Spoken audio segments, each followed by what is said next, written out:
Something as trivial as who you followed on social media. Allah is going to ask you.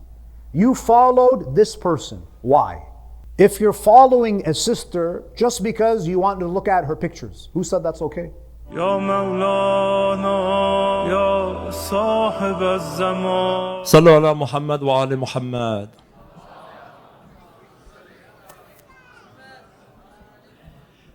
Dear respected elders, respected brothers, respected sisters, Salamun alaikum jami'an wa rahmatullahi wa barakatuh. I'd like to start off first by thanking Allah subhanahu wa ta'ala for the opportunity and for all of you to join us tonight. We're very excited. This is a special episode of the Idara-e-Jaferia's podcast, Jaferia Talks. And we're very fortunate, alhamdulillah, to have as our guest for this episode the very respected, world-renowned scholar, Sheikh Azhar Nasser. If we could please have a loud salawat upon Muhammad wa ala Muhammad. So before we begin, inshallah, just a couple ground rules. So the topic of the podcast, this episode today, is navigating non-mahram interactions and relationships. So we're going to start off and try to address this topic specifically. As you see on the TV, there is a Slido code. So if you have any questions, please feel free to send it to that code, inshallah. And the Sheikh and I will have a discussion. And then if time permits, at the end, we may open it up to general questions. But we're going to start and stick just with that topic, inshallah. So without further ado, respected Sheikh, Assalamu alaikum wa rahmatullah. So, Sheikh, one of the things that we all deal with here in the West are daily interactions, whether it's at school, at work, personal relationships, is interactions with non-mahram, of the opposite gender who are not mahram to us.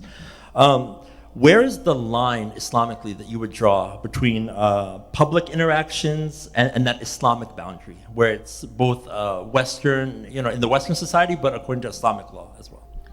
Bismillah ar-Rahman ar-Rahim. So this is obviously a topic of great interest, as I can see. So to begin, I think we have to set some of a little bit of a foundation. So when we want to determine what are the Islamic limits when it comes to interaction with the opposite gender, we have to turn to the sources of guidance in our tradition. And in this case, it's the Quran, the Prophet, and the Ahlul Bayt. Now, when you look at the words of the Ahlul Bayt, when you look at the ahadith, what you actually find is that Ahlul Bayt alayhimus salam, compared to other traditions, they are quite strict when it comes to interaction with the opposite gender. Now, I know this is probably not something that we want to hear, but I have to be honest with you. When you look at the narrations, we have, for example, a narration from the Ahlul Bayt alayhimus salam, where they say, for example, if you wish to communicate with the opposite gender, assuming that they are not related to, meaning they're not part of your direct family or they're not your spouse, a non-mahram. We actually have ahadith that say you should not exchange more than 5 words with a non-mahram unless it's necessary. So we have those ahadith. Now, when you look at these ahadith, you have 2 interpretations by our scholars. You have some ulama who we can call more conservative. And they will look at this hadith and they will follow it to the letter of the law. And they will say, there is a word limit. So once you cross that threshold of 5, khalas, the conversation should end. So you have some ulama who have a more literalist interpretation. Other ulama who, and I hate to use these ideologically loaded terms, some of the more liberal ulama, they will look at this hadith and they will say, the hadith is not giving you a specific word limit. The hadith is basically highlighting that when you interact with the opposite gender, you should limit it to what is necessary. Meaning that you shouldn't feel too comfortable with the opposite gender. You shouldn't just talk for the sake of talking. It should be purposeful communication. So there is, now you might wonder, why is it that Islam is so strict?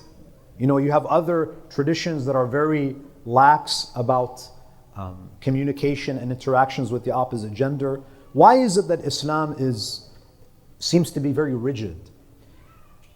I believe that Islam is a religion that truly conforms to human nature and the fitrah of the human being. You know, when members of the opposite gender, when they communicate freely, what tends to happen is, you know, especially when conversations become flirtatious and it goes beyond that kind of platonic dialogue, what ends up happening is you start to develop an emotional attachment. And when that happens, when you become emotionally attached to someone, when you start getting feelings for someone, you essentially lose control. Now you can control the steps that lead to that point, but once you fall for someone, once you become emotionally dependent, then you enter into almost a state of intoxication where you're no longer able to control your behavior. So because Islam recognizes that there is a natural inborn attraction that exists between men and women, it's a very slippery slope. And Islam teaches us that we have to be careful, and we cannot cross those red lines when we interact with one another. So to kind of start, yes, when you do look at the ahadith, there are strict guidelines when it comes to these interactions. Now, I was looking at a statistic a couple of months ago, and the statistic was looking at the percentage of children that were born out of wedlock in the United States in the year 1960. So we're talking about our parents, our grandparents' generation. Now, in this period in the United States, there was a degree of gender segregation. Meaning that yes, there was mixing, but it's more segregated. It was more segregated in the past than it is today. You know, prior to World War II, women essentially were home, and there was very limited interaction with the opposite gender until women joined the workforce. So in 1960, the percentage of children born out of wedlock was 5%. 5%. In 2026, so you're talking about literally a generation and a half, the number of children that are born out of wedlock is almost 50%. Which means what? How do you think this happens? Do you think people engage in these illicit relationships just suddenly? Or does it begin with violating those boundaries? Once those boundaries are crossed, you become emotional attached, and that emotional attachment turns into a physical relationship whereby you have half of the population is born out of wedlock, and you can only imagine the societal problems that go along with that. So Islam is strict about gender relationships because it has real life consequences. So in order to preserve the dignity of individuals and families, Islam says there are red lines, that you cannot just say whatever you want to the opposite gender. Now, that's not to say that we need to live in complete segregation or there should be no communication. If you look at Medina, in Medina, men and women were interacting. They were speaking to each other. In fact, some of the female Sahaba, they would join the Prophet on his military expeditions because they would play a role in providing medical care to some of the wounded soldiers. So that means there was interaction. Women were present in the majlis of the Prophet. But the Prophet had trained the Muslims that, yes, you can interact, but be aware of those boundaries. Make sure that you're not flirtatious, that you don't cross those red lines. But what if someone says, okay, Sheikhna, that's fine, but like, this is my cousin, and I view him as he's like a brother to me. Yeah. So why can't I, give him a hug when I see him? I mean, he's like a brother to me. I've grown up with him, even though he's my cousin, and I can marry him, but I would never even think about it. Yeah. How? So, yes, in many cultures, your cousin is like your direct family, your immediate family. In fact, even your brother-in-law is like your brother. See, the fact that you have to say that he's my cousin, but he's like my brother, that means what? That means he's not your brother. Because you have to qualify it with, oh, but he's like my brother. See, the reality of that relationship doesn't change because you add a cute little qualifier. At the end of the day, according to the law of God, not according to my whims and my preferences, according to the Sharia, according to the law of God. And when we talk about the law of God, sometimes we have to pause and really reflect on what that means. That means that the creator of the universe, the one who created the natural laws, also has ethical laws. And we should not be emboldened and feel that it's not a big deal to cross and violate the laws of God. The same Lord who created the laws of gravity, He also is telling you that this has limits. So you don't want to defy the creator of the universe. So the Sharia says that there are certain people who are mahram for you, your husband, your brother, your father, your uncle. Yeah, these people, you can joke, you can hug them, right? They can see you without your hijab. But when it comes to your cousin is like any non-mahram.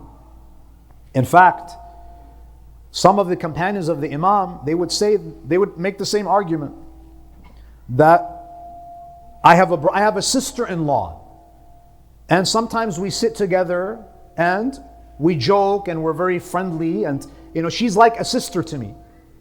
So the Imam alayhi salam, he says that she's not mahram to you. So the narrator is like, so does that mean she is like any strange woman? The Imam says, in the sight of God, she is a strange woman to you. Yes, she's family, you're polite to her, but you're not supposed to treat her like a sister. Now I know culturally, people might hug and shake hands and kiss their cousins and their brother-in-laws or sisters-in-law. Now again, I'm not saying that people have bad intentions. People have good intentions and they want to express their love for their extended family. But we always have to remember that the law of Allah supersedes cultural norms. So just because something is a cultural norm, it doesn't give us license to disregard the law of Allah subhanahu wa ta'ala. And I know it's difficult. Sometimes we might feel like the Sharia is restrictive, but we always have to remember that these laws are coming from our Creator. Allah's laws are not arbitrary. You and I, we might not appreciate the wisdom behind these rulings, but that doesn't mean that there is no wisdom. You and I might not appreciate, the wisdom, but everything that Allah subhanahu wa ta'ala reveals to govern our lives is based in wisdom, even if we don't perceive that. So I think that we have to always remember that in this life, Allah tests us. There are certain things that He's going to restrict that we might not understand, but what is the meaning of Islam? Islam means submission. A Muslim is the one who submits to Allah subhanahu wa ta'ala. If I am going to say I submit to God, but this has to be an exception, and I don't agree with this, and I have a problem with that, that means we haven't really understood the spirit of submission. So I think we just have to kind of be mindful of these things. We have to separate cultural norm from what the Sharia dictates. So, Ahsant, Sheikhna, Jazakallah khair. So a two-part question. Number one, how would you kind of set that boundary? Let's say, for example, like cousins are just a kind of a common example, like someone that you always grow up with.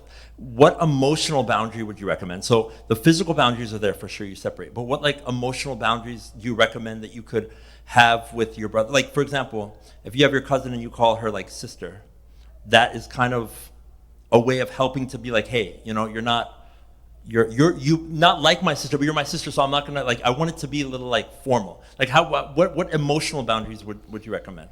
You see, when we say that your sister-in-law or your cousin, they're not mahram, Yeah. we don't mean taking it to an extreme and acting like they're a complete stranger. No, you can say salam. I mean, at the end of the day, they're family. You can talk to them, but at the same time, you know, if you have the habit of joking around with them, you have to be a bit more reserved. Now, if you know, Islam is not against, you know, having, the Prophet had a sense of humor. Ahlul Bayt want us to be lighthearted. In fact, one of the qualities of a mu'min is that they are lighthearted. But there is a difference between directing a joke at an individual and, you know, sharing something funny with a wider audience. So you might be sitting with your family and you're sharing a funny story. That's fine, because it's not directed at that non-mahram. It's something that is a bit more general. So for someone to kind of sit and laugh and giggle, you know, with a cousin who's non-mahram to them, this is where the Ahlul Bayt would draw a red line. So this applies to cousins, brother-in-law, son-in-law, as well as strangers. You know, this reminds me of there's a narration where Abu Basir, who was a companion of Imam al-Baqir and Imam al-Sadiq. I think the narration involves Imam al-Baqir. Abu Basir, he was a Quran teacher.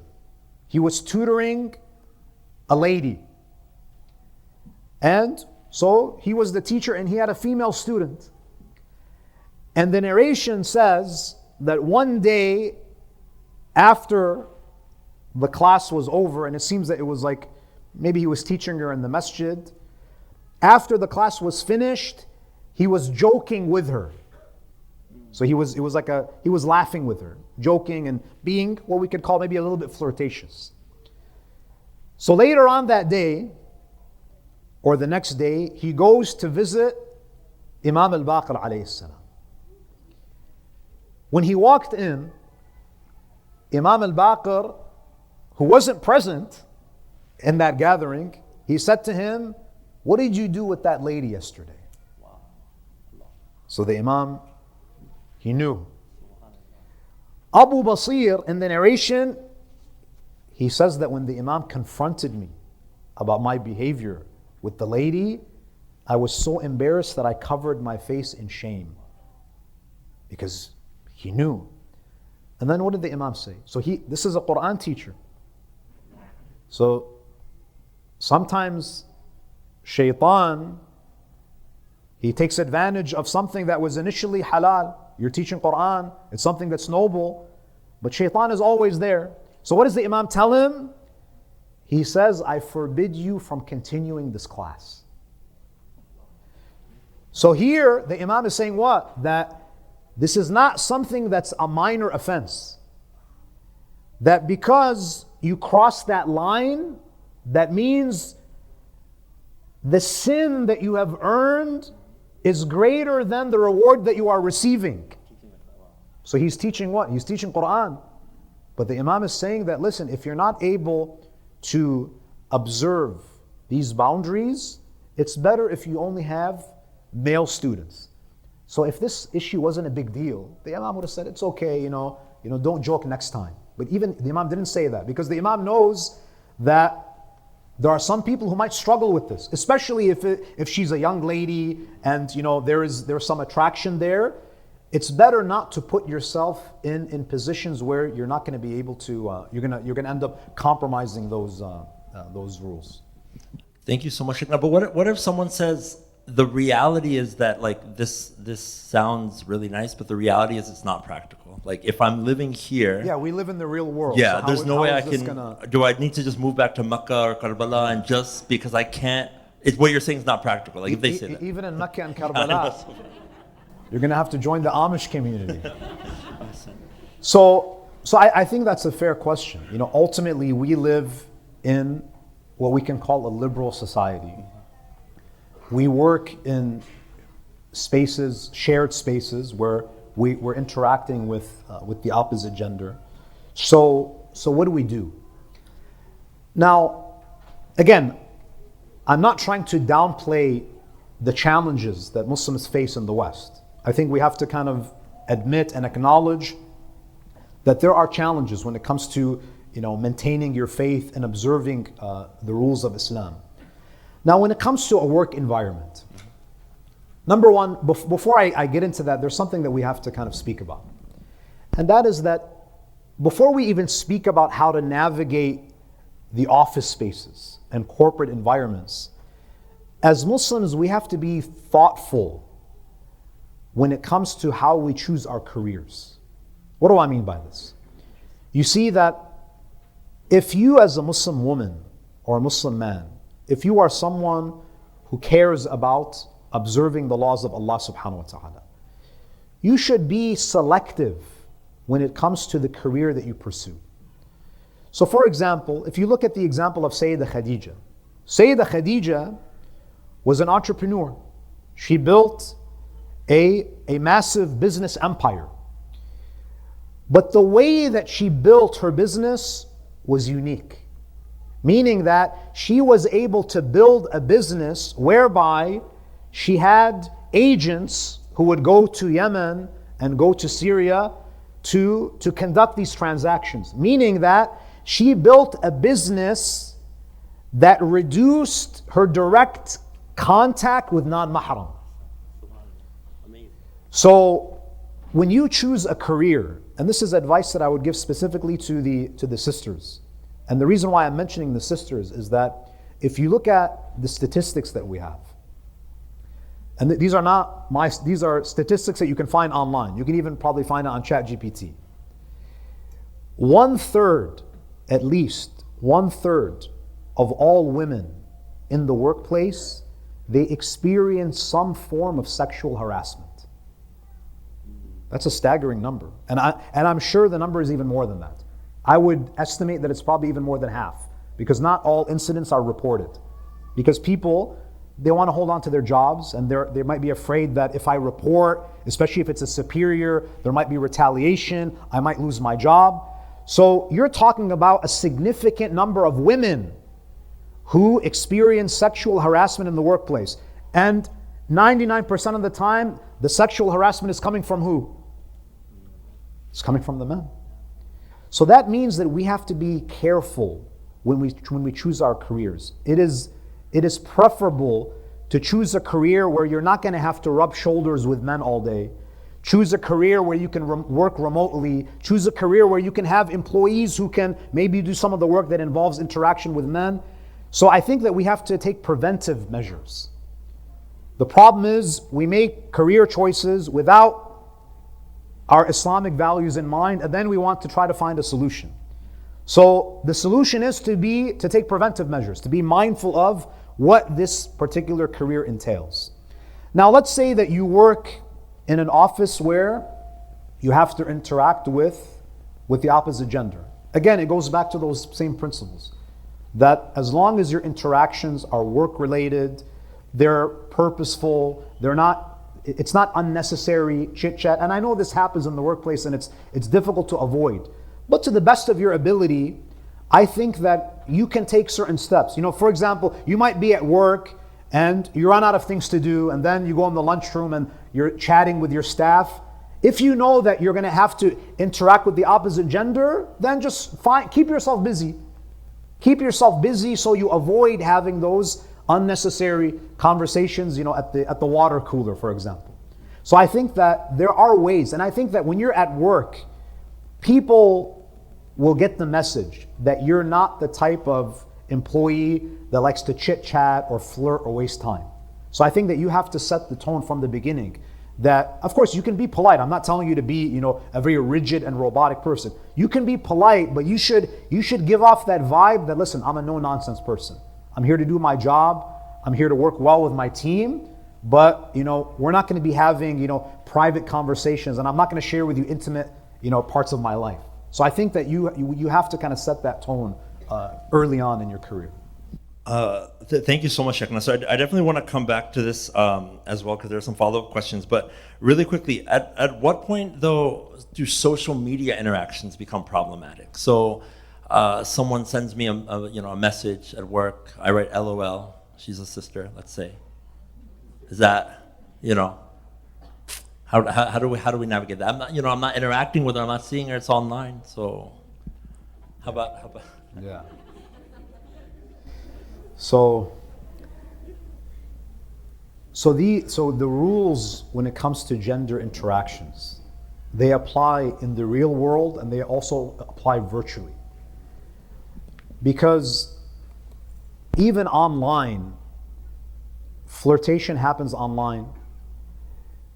Intimate, private conversations happen online. If they're forbidden in person, they're also forbidden online. Right? And oftentimes, I would say you probably have to be even more careful when it comes to your online interactions, because a lot of things are lost in translation when you're communicating virtually. So when you're sending a text message, the person who's receiving it, especially from the opposite gender, they don't hear your tone. You might have a serious tone, but they might think that you're using a flirtatious tone, right?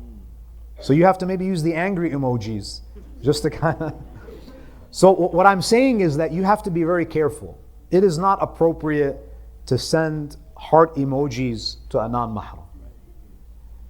It's not appropriate to have LOL, 100 LOLs, 100 laughing. That's not appropriate. You have to ask yourself that if I were to show this conversation on WhatsApp or in my DMs, if I were to show it to the Prophet, would he approve of it? Sometimes it's that simple question.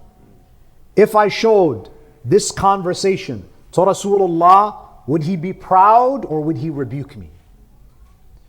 So I would say in most cases we already know. We know what is appropriate and we know what's not appropriate. It just requires us to self-audit, to kind of monitor ourselves. So we have to be very careful when it comes to our online interactions. Reputations can be destroyed very easily when you're communicating online, because no matter what anyone tells you, though you don't know what's being screenshotted, you don't know what's being shared.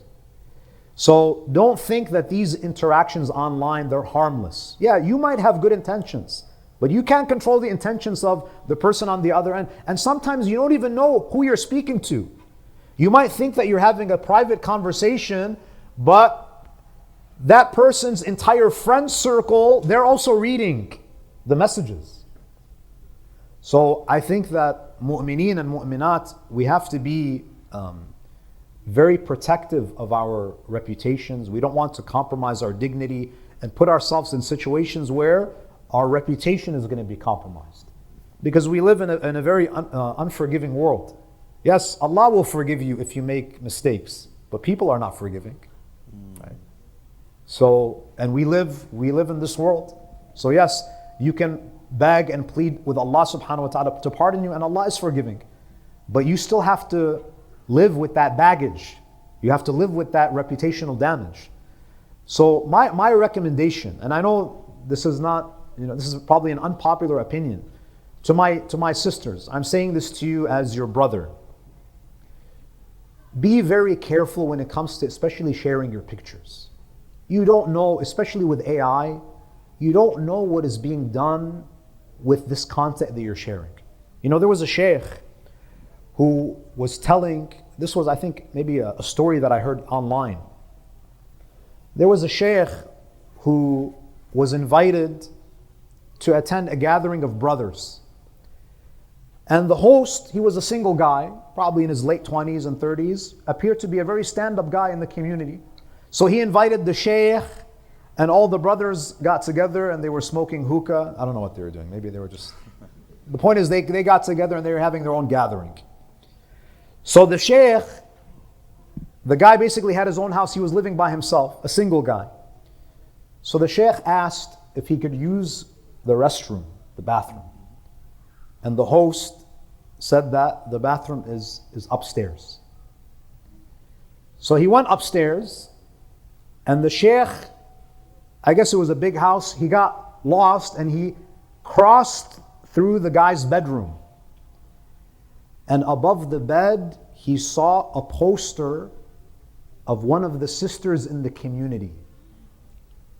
He took the profile picture and he printed it out and he put it up as a poster in his bedroom. So he went downstairs and he took the guy to the corner. He said, "What is this picture that you have?" And he's like, "Oh, Sheikh, I can explain." He's like, "No, you can't explain." Now, we might laugh at this, but there are people like that in every community. So don't think that what you're sharing is just being consumed by people who are innocent. Believe me, we are entering into a very dangerous world where static images can be used to create videos.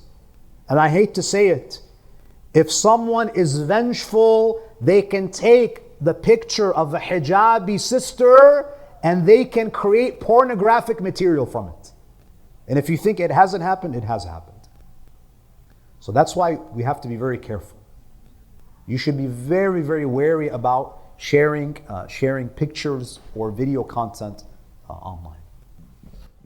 Jazakallah khair, Shaykhna. Thank you. So one question, follow-up to this that we just received. So nowadays, guys follow many girls on Instagram, and girls have a ton of guy followers. So what's your take on following the opposite gender and letting them follow you on socials? Yeah, so let me take a drink of water before I answer this. Sallu ala Muhammad wa ali Muhammad. Allahumma salli ala Muhammad wa ali Muhammad. Jaferia. So I think let's take a step back and ask a more fundamental question. As a mu'min or a mu'mina, Allah subhanahu wa ta'ala on the day of judgment, He's not just going to ask us whether we prayed or whether we fasted or went to Hajj. Every decision that we make in life, Allah is going to question us about it. And that means something as trivial, you might think it's something as trivial as who you followed on social media. Allah is going to ask you. You followed this person. Why? Do we have a good answer? If you're following a sister just because you want to look at her pictures, who said that's okay? You see, lowering the gaze isn't just in real life. It's also online. You know, in Muharram, I was mentioning that in this digital age, the average man sees the faces of more women in one day because they're always swiping on these apps and on so they see the faces of more women in one day than the kings of the past used to see over their entire lifetime. So this is going to have an effect on our soul. So lowering of the gaze, it applies even online. So if you are following someone online and it is resulting in you looking lustfully at what they're posting online, and let's be honest, a lot of the things that sisters are posting online, they don't constitute proper hijab. They're not properly dressed. A lot of the pictures are provocative. So not only is the brother committing a sin by consuming that content, because everything that you look at, it has an effect on your soul. Everything that you look at is downloaded into your subconscious mind. It has an effect. And when you're constantly consuming that type of content and you're looking lustfully at the opposite gender, what's going to happen? Eventually, you're not going to see people anymore. You're just going to see bodies. The dehumanization begins. Right? So, if you're following because you just like to look at this sister and the different dresses that she wears, that's haram. You're committing a sin. So that follow on social media, you're going to have to answer to Allah Azza wa Jalla on the Day of Judgment for it. And for the sister who is posting that content, she will be held responsible for spreading indecency. And for every brother who looked at her lustfully, she's going to also be held accountable because you made the sin accessible. So if we're following each other for that reason, we're just consuming haram content, you can't. And in fact, my recommendation would be, if you're following someone who's posting religiously problematic content, unfollow them. I'm not going to tell you to block them, but unfollow them. Go to the settings and type in, not interested in this content. If you're following the opposite gender because they're a professional, they're providing something of intellectual value, they're posting content that's beneficial, then yeah, there's no problem. Men and women can benefit from each other in that regard. But again, each person knows themselves. So you have to be honest with yourself. You can lie to people, and maybe you can even lie to yourself, but you can't lie to Allah Azza wa Jal. Allah knows. He knows what our intentions are. So I think that we have to revive this culture of haya and modesty when it comes to interactions. And I'll just share a Quranic story, because I think we always have to ground these conversations in the Quran. How many of you guys are familiar with the story of Musa and the daughters of Shu'aib? I'm sure you guys have heard the story.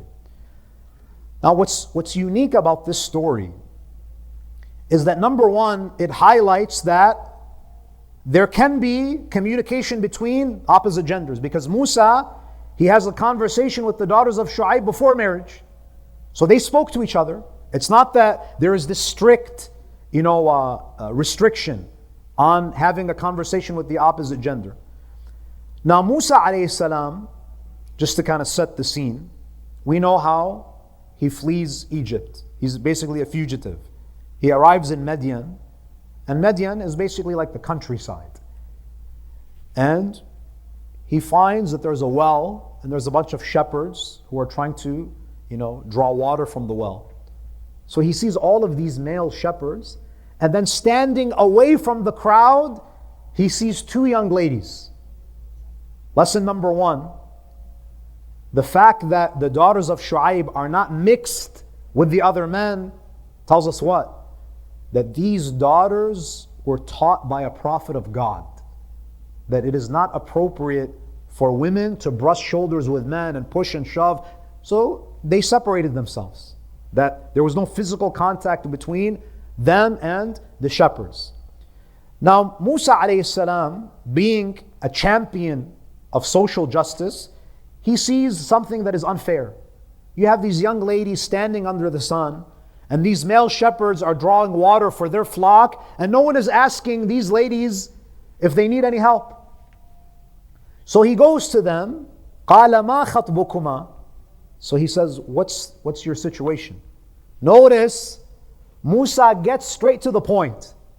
He doesn't say, hi, how are you? I like your hair. Are those Gucci shoes? No, he doesn't say that. He's very direct. He doesn't beat around the bush. What do you need? And they say, لا نسقي حتى يصدر الرعاء. We're not going to draw until the shepherds disperse. وأبونا شيخ كبير. And our father is an elderly man. Musa didn't ask about their father, but she anticipates that he's going to ask. So to minimize the conversation, to reduce any unnecessary speech, let me tell him what he needs to hear so this conversation doesn't drag on. You see? They're both on the same page. There is this understanding that we don't need to chit-chat more than is necessary. So this is a Quranic principle that, yes, you can communicate, but it should be purposeful. Because the problem is, and this happens a lot, and maybe we're gonna talk about marriage too. Next yeah. Okay. Yeah. So what's the next question? How do I find a spouse though without interacting with non-mahrams? So my parents grew up in a different culture than me, so their choice versus my choice may be different. Yeah. So how do you find a spouse without being able to interact with non-mahrams? So as we said, we're not saying that you cannot interact. One of the benefits of having sessions like this, especially interactive sessions, is that, as a brother or a sister, you might see someone of the opposite gender. They might ask a thoughtful question, and you might think to yourself that, oh, alhamdulillah, he's not an idiot, so maybe I'll ask about him. So sometimes you can display your intellect in these sessions, and that could spark someone's interest that, this brother is handsome and also he has a mind, subhanallah, right?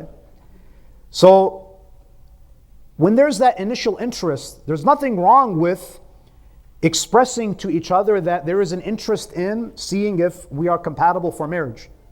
Islam doesn't say that that's problematic. Now, it's very important that we go about things in a dignified way.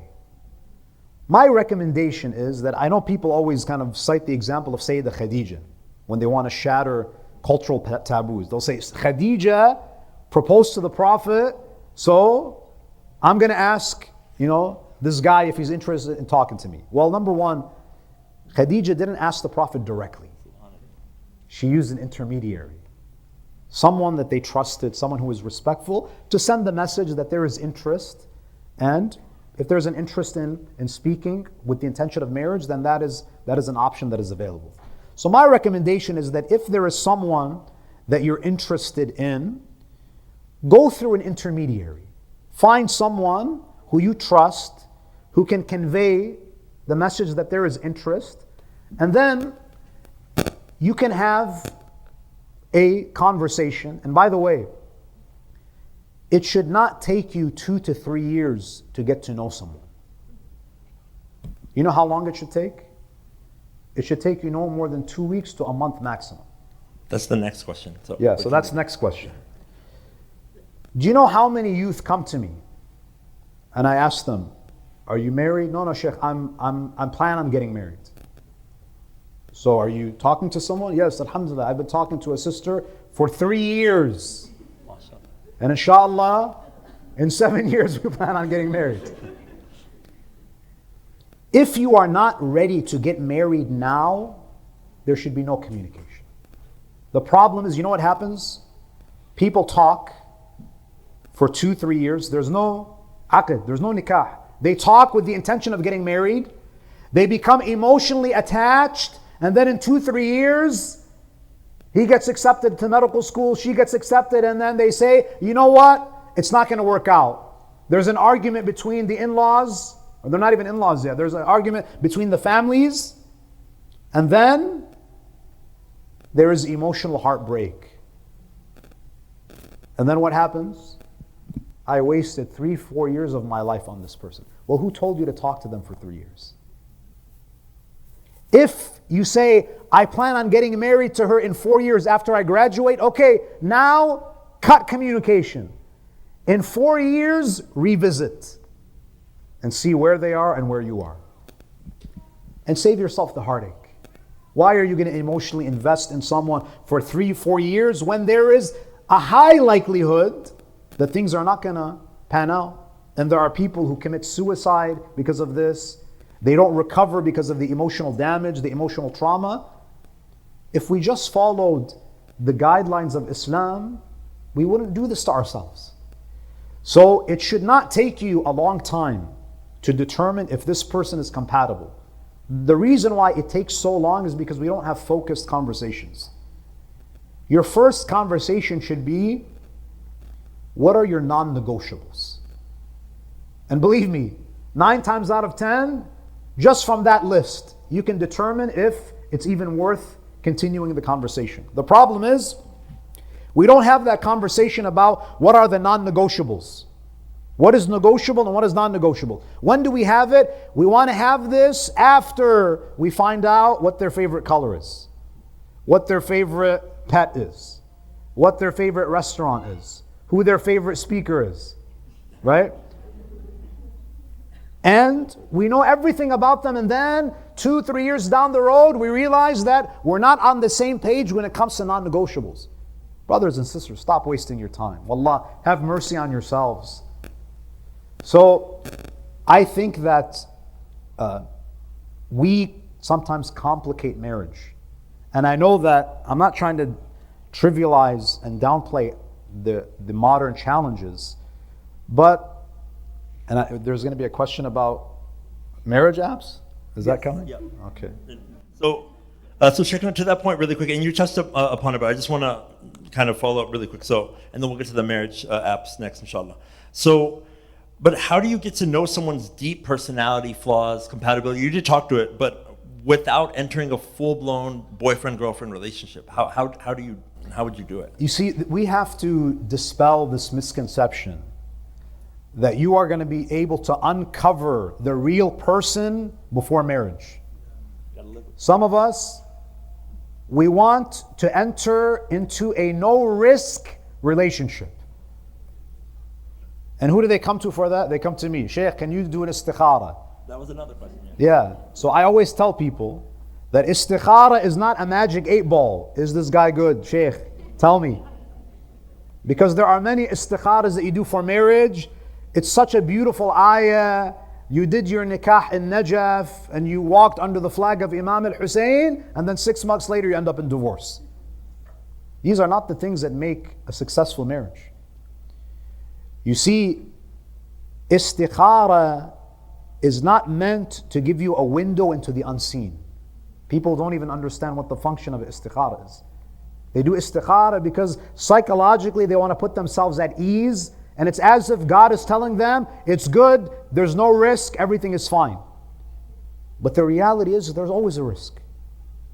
You just do your best. You have to ask about this person, ask about their family, ask about people who know this family, they know this person. You do your due diligence, and then you put your trust in Allah.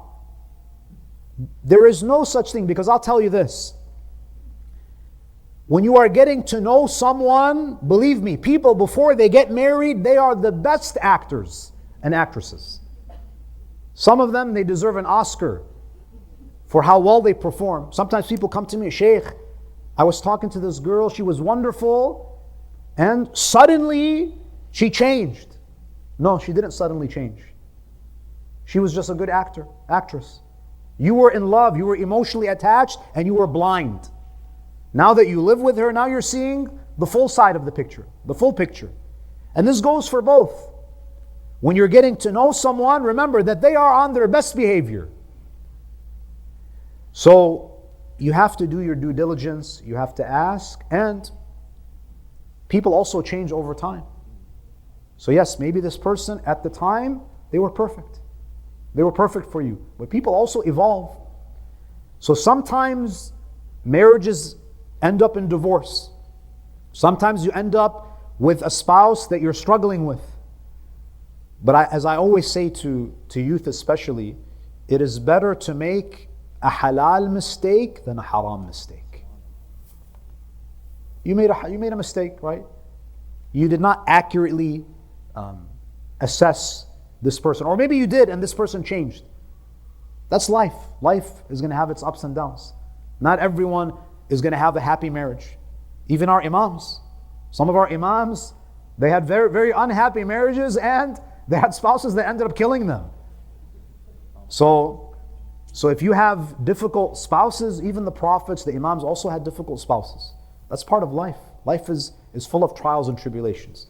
So I think that we have to kind of, we have to overcome this false expectation that marriage doesn't involve any degree of risk.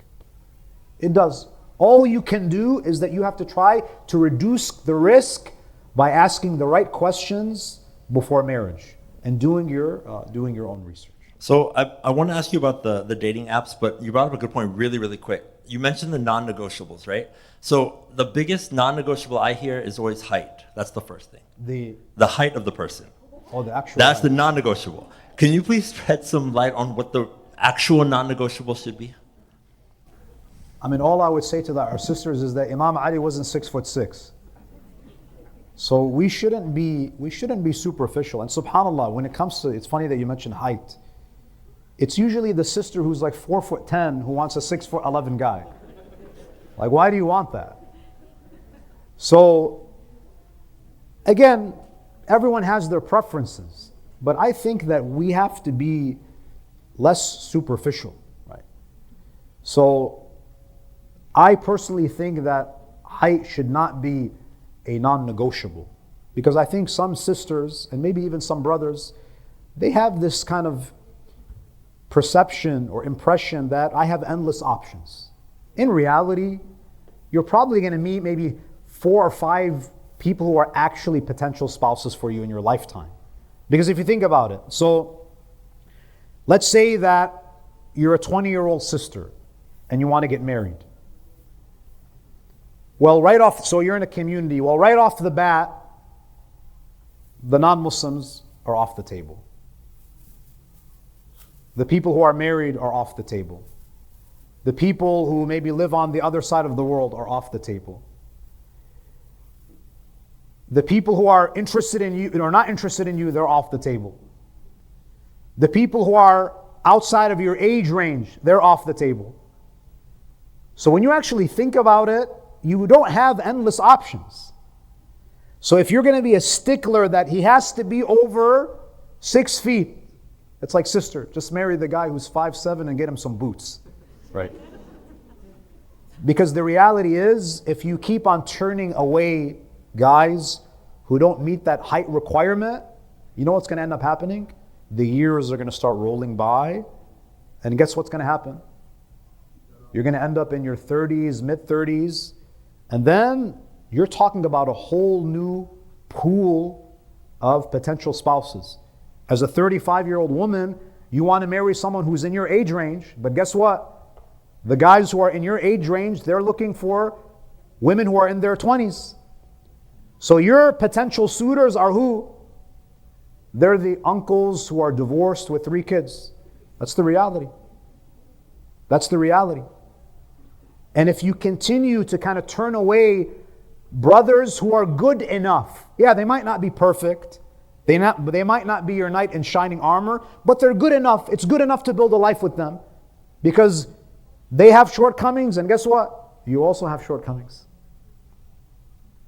And if you don't do that, what's going to happen? If you just turn away, you're going to end up alone. And sometimes there's no one to fault but yourself, because you had some requirements that were just a bit too superficial.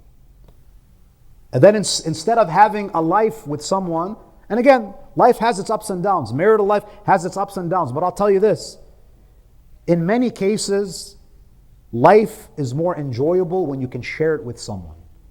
I've met many women who were career-driven women in their late 30s, in their 40s, accomplished.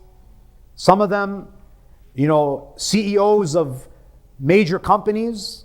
They tell me, and they even tell my wife, that I would trade all of this to be someone's wife and to be a mother. So I think we have to wake up. Don't buy into the lie that the most satisfying thing in life is a high-powered career, because it's not. Because we're human beings, and happiness is only real when it's shared. It's very difficult to go through life alone. So don't put yourself in that situation by having these superficial requirements. Thank you so much, Sheikh. So then that brings us to the next topic, though. So what about like Shia dating apps? So can these apps actually be used Islamically, or are they inherently designed to erode the very boundaries of non-Mahram interaction that they claim to protect? So how would you recommend talk about? I don't know what happens on these apps. I've never been on them, but from what I hear, one of the problems with these apps is that it's very difficult to get to know the real person. Just number one, even the profile picture. Like, you don't know what year that picture is from. Honestly. Sometimes I even meet brothers and they say, Sheikh, we've interacted online, and I can't even recognize the guy, because his profile picture is from the Bill Clinton years, and the guy looks totally different. So even when it comes to profile pictures, 99% of the time, the person in the profile picture doesn't even look like the person in real life.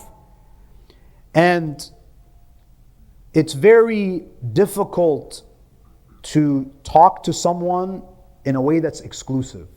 One of the the very detrimental things about these apps is that it's difficult to have a serious conversation with someone about marriage, because a brother or a sister is talking to like 7 different people at one time. So there's no even respect for the process.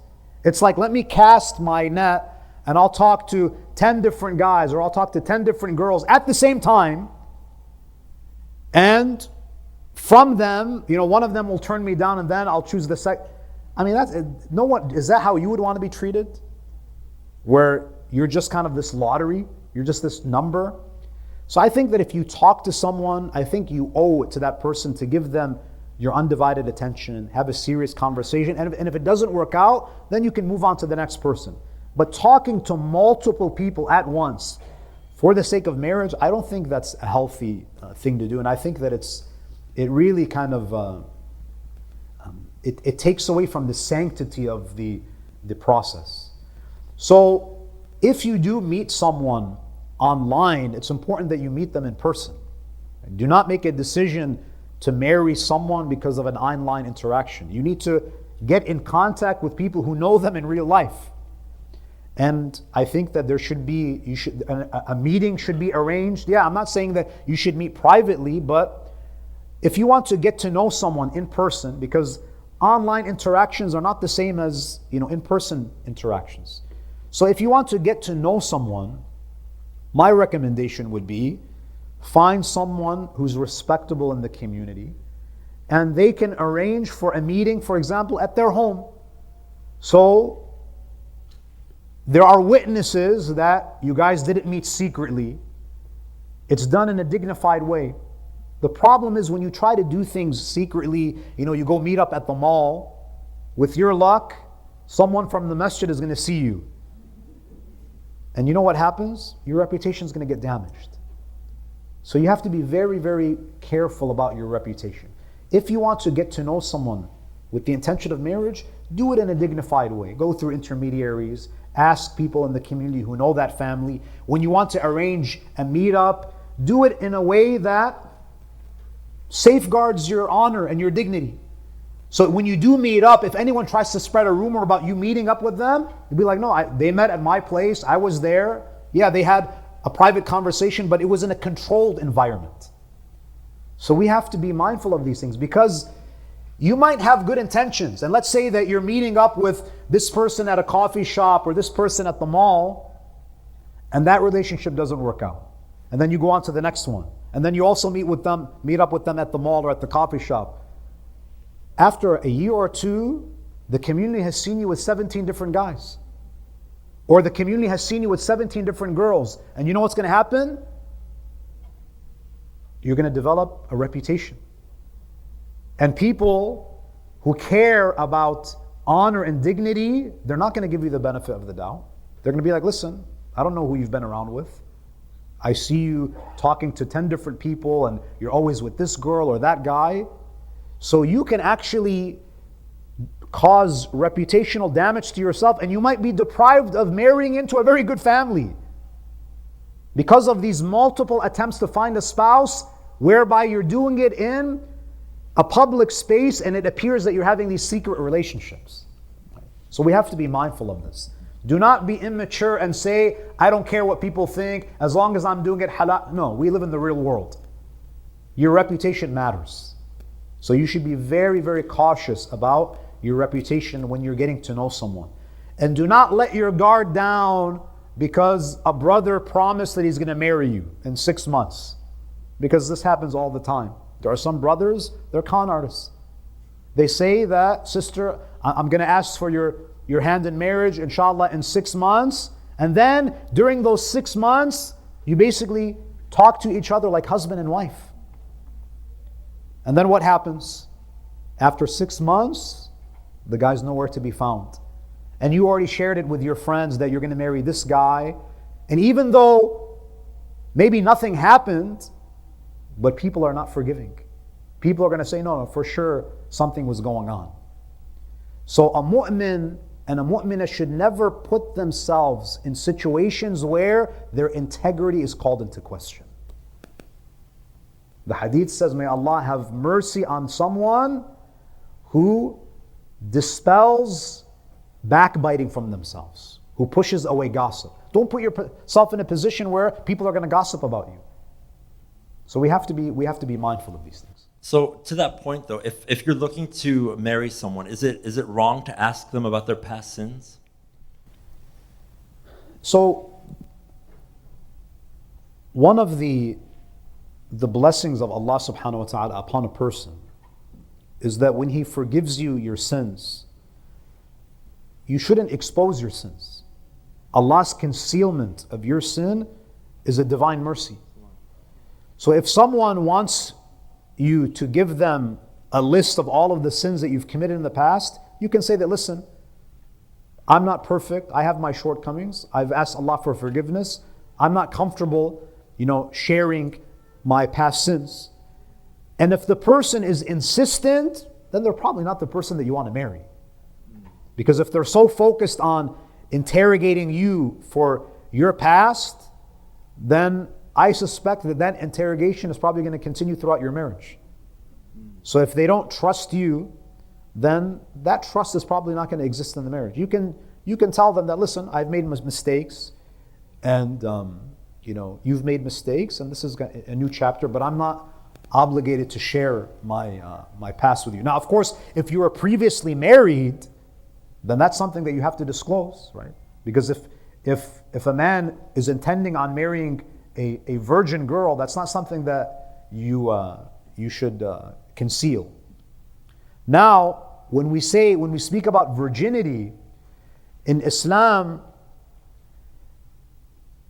a virgin girl, the definition of a virgin girl is any girl whose virginity is taken through marriage.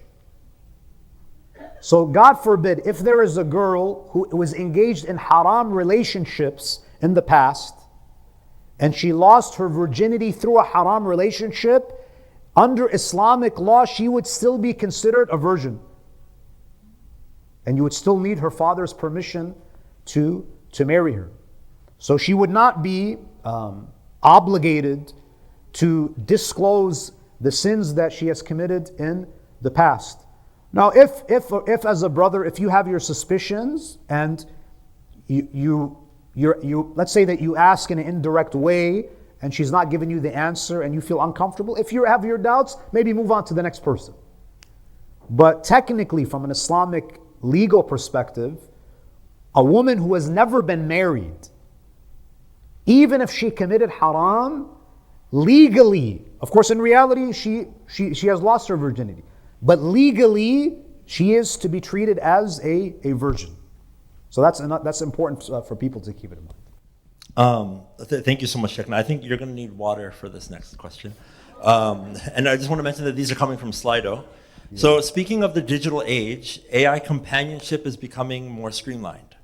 So are the rulings of non-Mahram applicable to that? Technically, it's not real, it's just AI generated. So if I have a ChatGPT girlfriend, what's the ruling on that, non-Mahram? There are some questions where all you can say is La hawla wa la quwwata illa billah.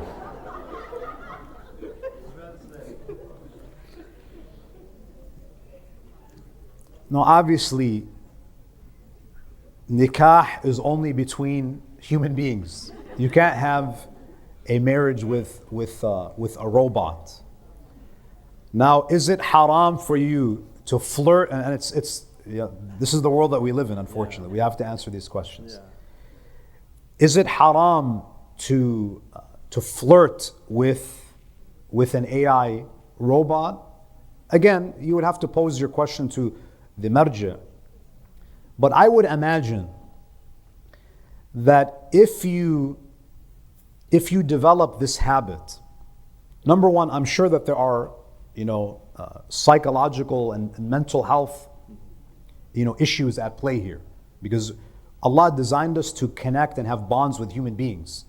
So I think this is going to have mental health consequences, number one. And number two, if you are engaging in this type of behavior, chances are it is going to lead to certain haram actions. Right? You know, if you are engaging with a machine and you're using lustful language, your desires are going to be awakened. And when your desires are awakened, you might engage in other haram acts without going into details.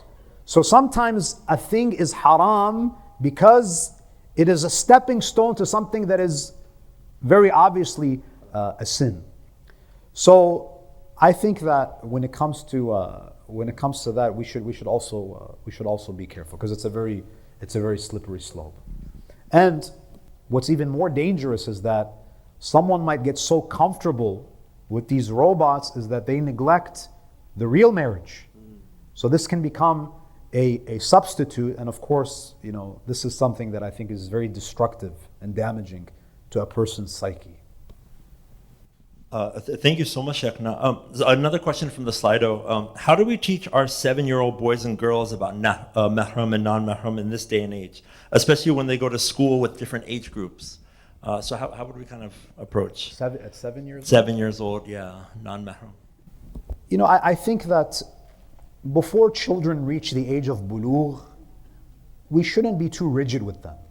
You know, I remember when my daughter, she was 6 years old, and she used to play with this, you know, one of the boys in her class on the playground. And I would notice that, you know, she was playing with him. So, and I, you know, sometimes I would pick her up from school, and after school the kids would play on the playground, and I would just sit and watch them. So I saw that my daughter was playing with this young boy. Again, he's also 6 years old. They're both, you know, not baligh, under the age of taklif. So I called my daughter. I told her to come. And I said, Baba, why don't you play with the girls? Why are you playing with the boy?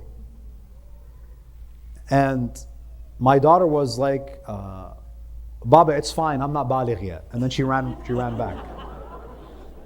So one of the perks of being a sheikh's daughter is that you know the loopholes. So I didn't press too much, because she still had another 3 years. But I think that you can slowly kind of introduce these ideas that, you know, once you reach the age of bulugh, you're going to have to kind of just play with the girls, and, you know, Islam has rulings, and, you know, you're getting closer to the age of marriage. And I think that you just have to very gently introduce these things, and usually, you know, at that age,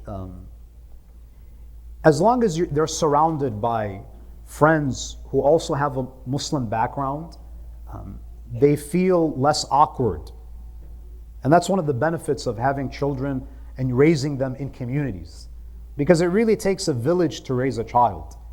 So when they're around other like-minded Muslim kids, there's an understanding that there are restrictions when it comes to interactions with the opposite gender. So ensuring that your children are also around other children who understand the rulings of bulugh and interactions with the others, just so they don't feel alienated.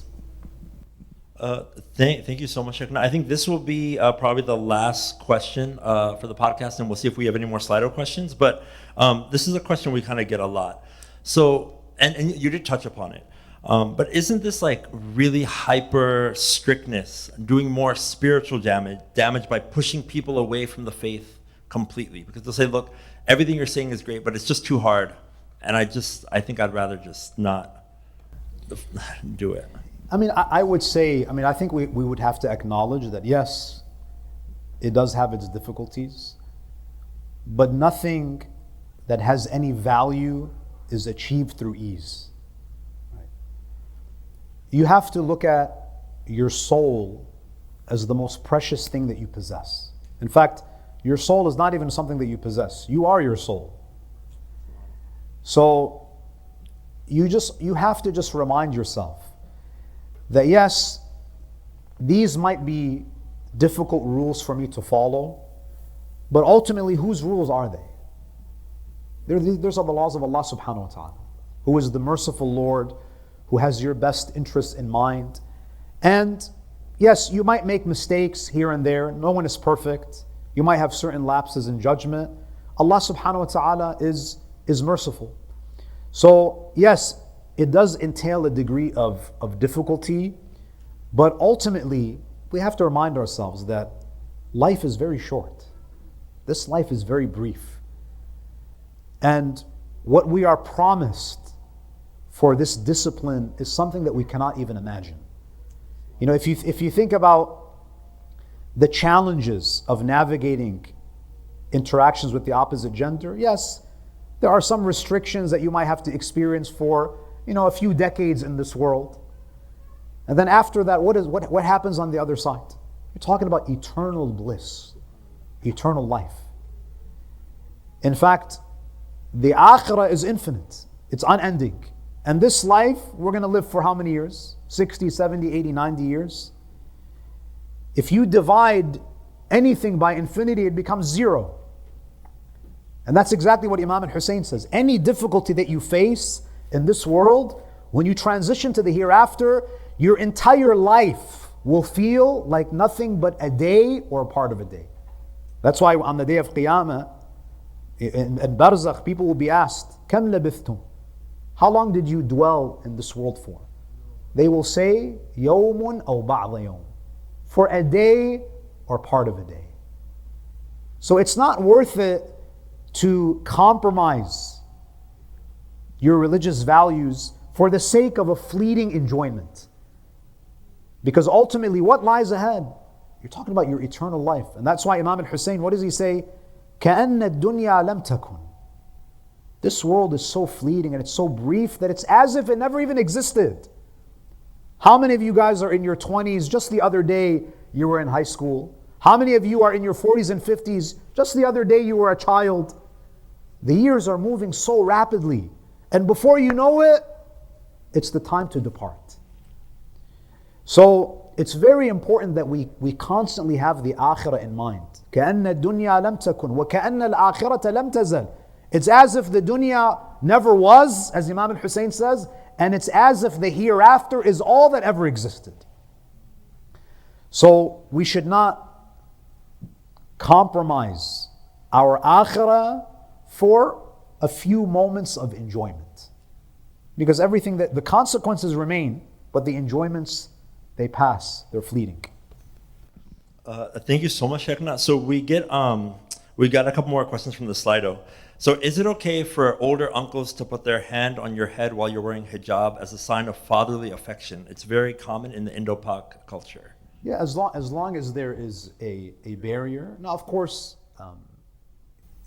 I know there might be some cultural differences, but I think that for some sisters who are, you know, part of the new generation, there needs to be some respect for boundaries. Usually, you know, before you touch someone, I think it's always good to have some sort of consent, even if it's a contextual kind of consent. Otherwise, you know, you might have the best of intentions. I'm not doubting the intentions of our elders, but, you know, we also have to be aware of that, you know, this new generation, they have their own attitudes about things. They don't, you know, they're not carrying with them that older culture. So I think it's probably advisable to ensure that you have consent before you make any type of physical contact. But technically, if there is a barrier, then it would be permissible. Thank you so much, Sheikh. So a couple more from the Slido, more like jurisprudential questions, but relating to the topic. So what's the ruling for a Shia Muslim female performing surgery or procedure on a male? Or what advice would you give to someone who's going into such a field where that may be a case? So if you're a sister who's a surgeon or you're doing some sort of surgical procedure on a male patient, well, number one, you should be wearing gloves so there's no direct physical contact. And if the surgery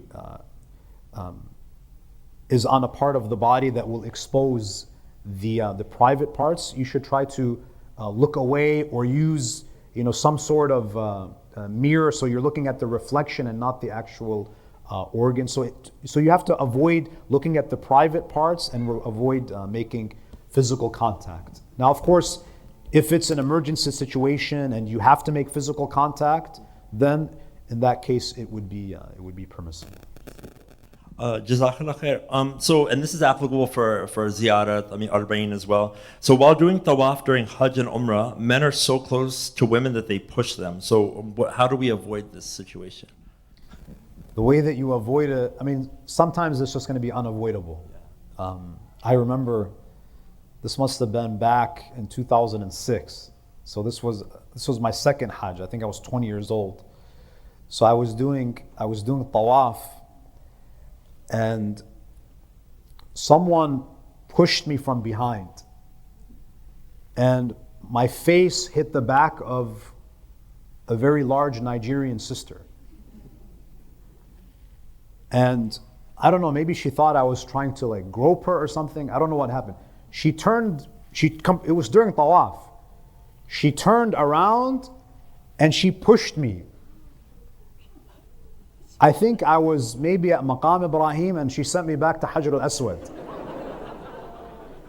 So what I'm trying to say is that sometimes it happens. You end up in these very awkward situations. Now, what typically happens what typically happens in Hajj is that some groups, what they do is they form a human chain of brothers. Some of the brothers will, especially the ones that want to get married, they want to really show that they're Hercules. So they'll form a human chain, and then they will kind of protect the sisters from the elbows of some of the brothers. So I think if you go with a group, that's one way that you can kind of protect yourself from the physical touching. But again, depending on the crowd, sometimes even that chain of brothers breaks, especially if you have a group of older Turkish women who will just elbow their way through the chain. So I think you have to maybe select times where there are less crowds and maybe have that human chain give you that protection. Jazakallah khair. Thank you so much, Sheikhna. So that kind of brings us to the end of this episode with questions that we've received relating to the topic. So we would like to sincerely thank you. If you're okay with it, I know we were going to go till 12. We have a couple other non-related questions that we've received. So I can ask you that. One was somebody was curious. Sorry, actually, I just got these right now. What are the Islamic rulings for women who have a career in social media and post videos of themselves publicly? So, if your work requires you to post videos of yourself, so technically that's not haram, as long as you're observing hijab and you haven't adorned yourself, you're not wearing makeup. Now I know I was told that makeup is a very sensitive issue, but that's the ruling. The ruling is that if you are posting videos of yourself and you're wearing makeup, that's haram. There's an ayah in the Quran where Allah subhanahu wa ta'ala addresses, and I'll even pull it up. It's Surah An-Nur, Surah 24, ayah number 60. And say, maybe I'll have you read it so you can be the bearer of bad news. Surah Nur, verse 60, right? Let me read it in English.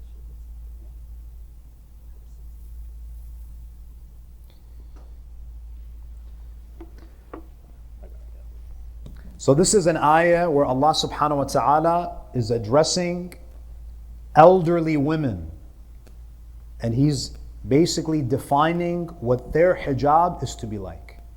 So Allah, He makes some concessions. Go ahead. Bismillah ar-Rahman ar-Rahim. And as for women advanced in years who do not hope for a marriage. So we're talking about women who are beyond the age of marriage. An 80-year-old woman, a 90-year-old woman, no one is sliding into her DMs asking for marriage. She's an old woman, right? It is no sin for them if they put off their clothes without displaying their ornaments. So here the ayah is saying that the requirement of hijab, of covering, is a bit relaxed. They can cast down their garments, meaning that when it comes to the khimar, the head covering, when it comes to their jilbab, they can show a part of their wrist, some of their hair can show. Islam is saying that that is permissible. For who? For elderly women. And then what does it say? And if they restrain themselves, it is better for them. So if they wear the hijab fully, that's better. But they can make those concessions. And then what? And Allah is hearing, knowing.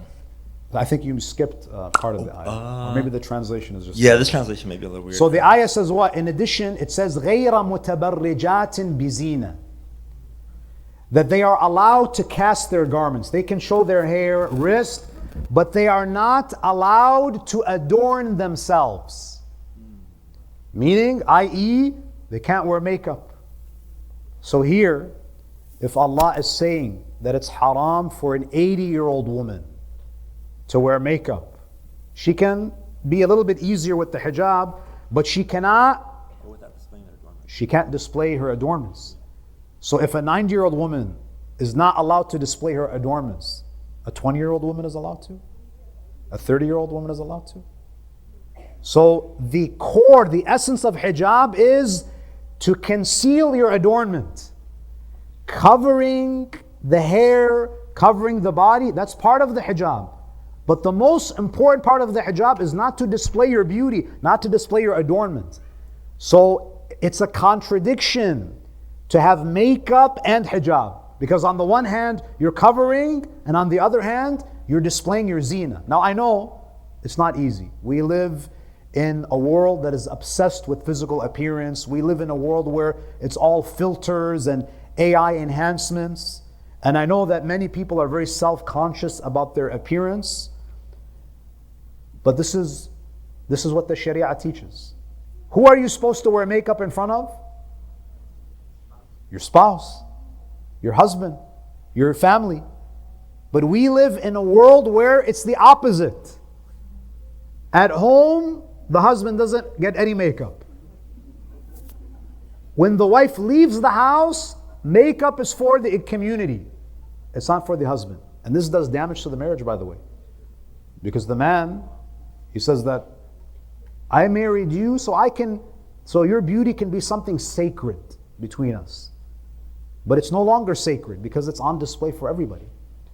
So again, I know this is something that is unpopular, but the truth is the truth. There were many things in Mecca that the Prophet spoke about that was unpopular. But we have to be mindful of these ayat of the Quran. The issue of hijab is very clearly defined in the Quran. So to answer the question, yes, the sister can produce video content, but she has to be conscious and aware of the requirements of hijab. Jazakallah khair, Sheikhna. So now we'll give you a little bit of a break from the non-mahram topic. This is a fun one. Completely, it's a very good question. The books of Al-Sunnah quote the Holy Prophet sallallahu alaihi wasallam, stating that his Sahabi will not curse each other or oppose each other. Then why do our ulama not do enough to control the narrative about Muawiyah? Why are we allowing him to be portrayed in a positive light as a Sahabi of the Holy Prophet sallallahu alaihi wasallam? So can you repeat the first part? Who says that the Sahaba don't curse each other? The books of Al-Sunnah quote the Holy Prophet sallallahu alaihi wasallam. Yeah. I mean, this is something that is attributed to the Prophet that is demonstratively false. I think even a cursory reading of Islamic history will reveal that not only did some of the Sahaba curse one another, but they also went to war against one another. They did even worse. They killed each other in the battlefields.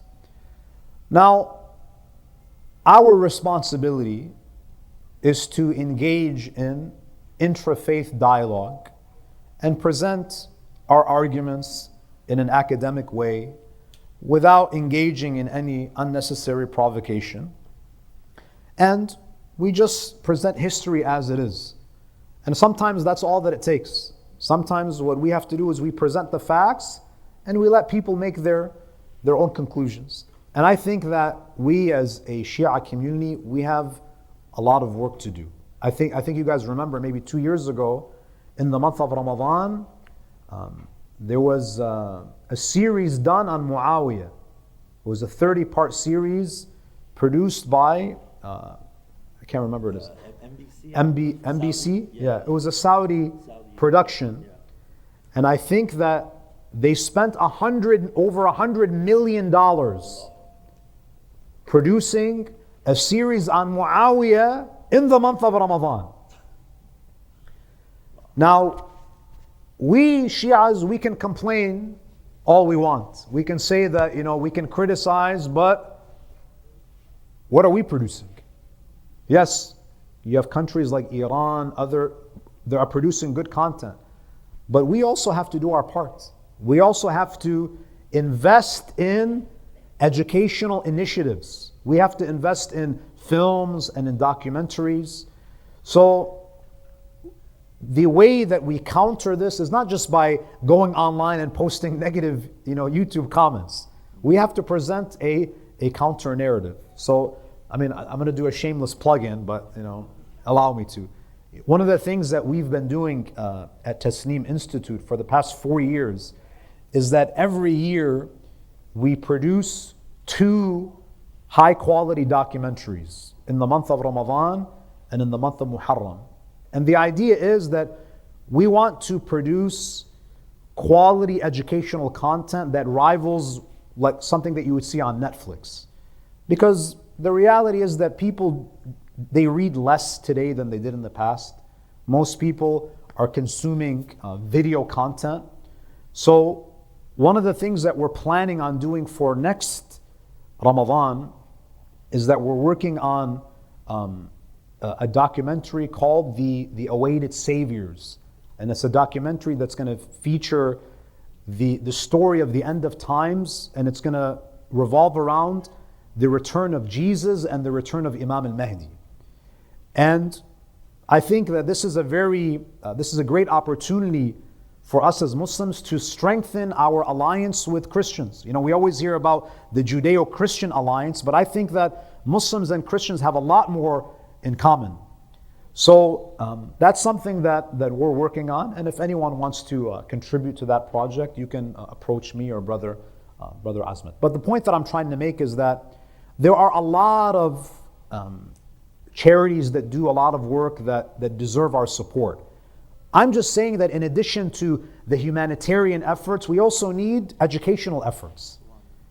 In the same way that we fund majalis, we also need to fund films and documentaries, because this is what's going to help us. This is that alternative media that I was talking about. So we have to provide that support, and this will remain as a sadaqah jariyah for us. After we pass away, anyone who benefits from these films and these documentaries, that is a type of residual reward that you will receive for supporting those types of projects. May Allah bless you. Sheikh, I promise this will be the last one. So last question, inshallah. And we're going to go back to marriage. If you are marrying a Sunni, how do you navigate the differences if the person has the love of Ahlul Bayt in their hearts, but they don't believe in Matam?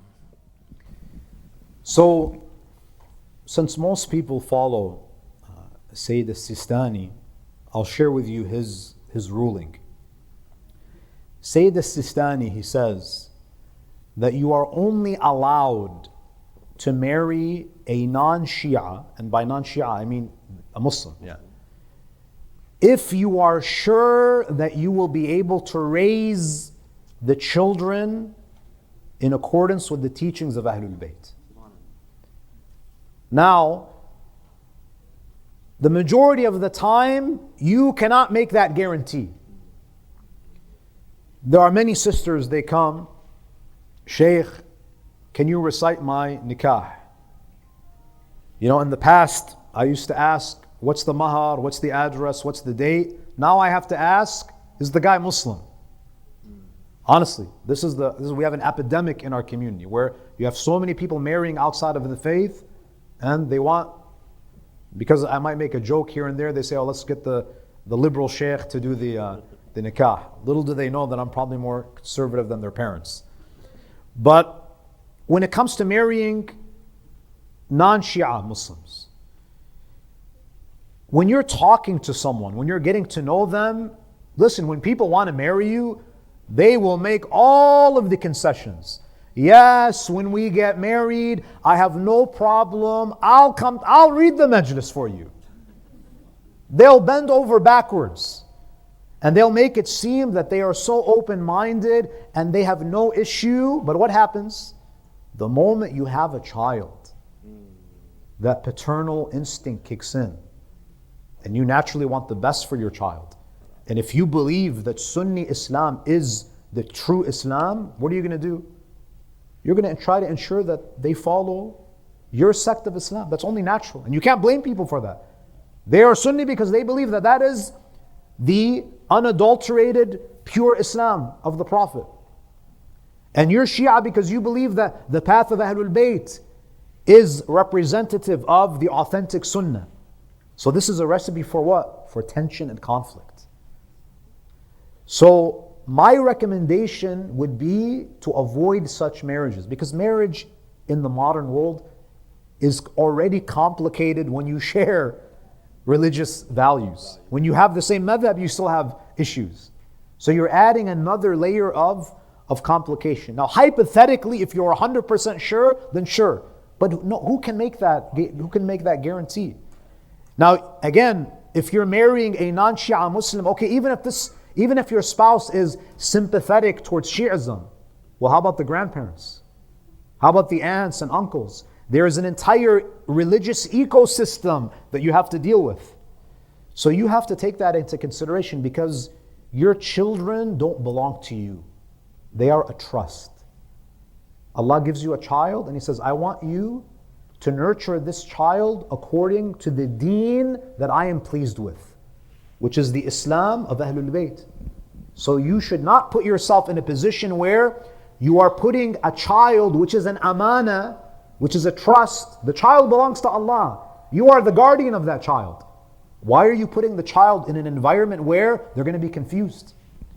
So Allah will hold you responsible for making these bad choices. So just to end on that, like a month or so ago, or a few months ago, there was I met a couple, and they have a son about 12 years old. So it's a Sunni Shia marriage.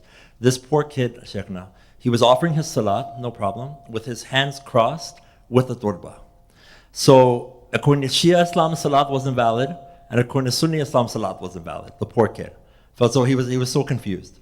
And that confusion will transfer even to the children in many cases. Again, I'm not saying it's always going to happen. There might be examples of Sunnis and Shias who have a very healthy marriage, who have a very beautiful marriage. We're not talking about the exceptions. Yes, there are always going to be exceptions. We're talking about the norm. The norm is that there's going to be conflict and tension, and it's a layer of complication that I think it's better to avoid. Thank you so much, Sheikhna. May Allah subhanahu wa ta'ala bless you so much. We'd like to thank all of you for joining us for this special live interactive episode of Jaferia Talks. And if we could please have a loud salawat for our respected Sheikh. Sallu ala Muhammad wa ala Muhammad. Ya Mawlana, Ya Sahib al-Zaman.